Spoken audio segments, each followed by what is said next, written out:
I'm Dan O'Day. And I'm Jim Johnson of the Accents class. Jim, when a performer is learning a new accent and they've got it down, they reach the point where they've got it down pretty well. What should they do next?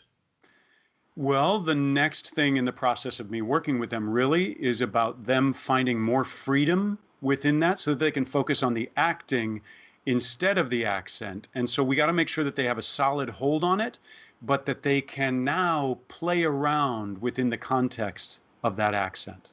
I feel the teeth of my whole family clenched in me so I can hardly breathe. And I hear with the ears of generations of my family.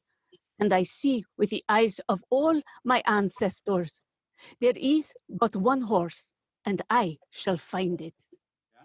Okay. You did especially good sort of flair kind of pluck happening right at the end of each phrase. So if I'm going to give you a tweak, yeah. And it worked really well, and you're doing great with that. And so I'm very happy with what you're doing. That's lovely. Yeah. Now, what I'd say is add just a little bit of that in the middle of a phrase, where you find just a little bit of a flair in the middle of and it doesn't even require necessarily a pause, but instead you could go on. But how do you find that little bit of a flair moment to moment as well? Mm-hmm. Can you try that out with a couple of lines? Sure. Mm-hmm.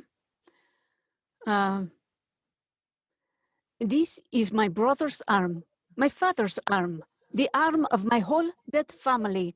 And there's such strength in it, it could rip those trees out by the roots. I feel the teeth of my whole family clenched in me so I can hardly breathe. Good. And let's find even more flair. Do that line again. I feel the teeth of my... Now let yourself put a little more flourish on the whole thing. I feel the teeth. Yes? Okay. Uh-huh.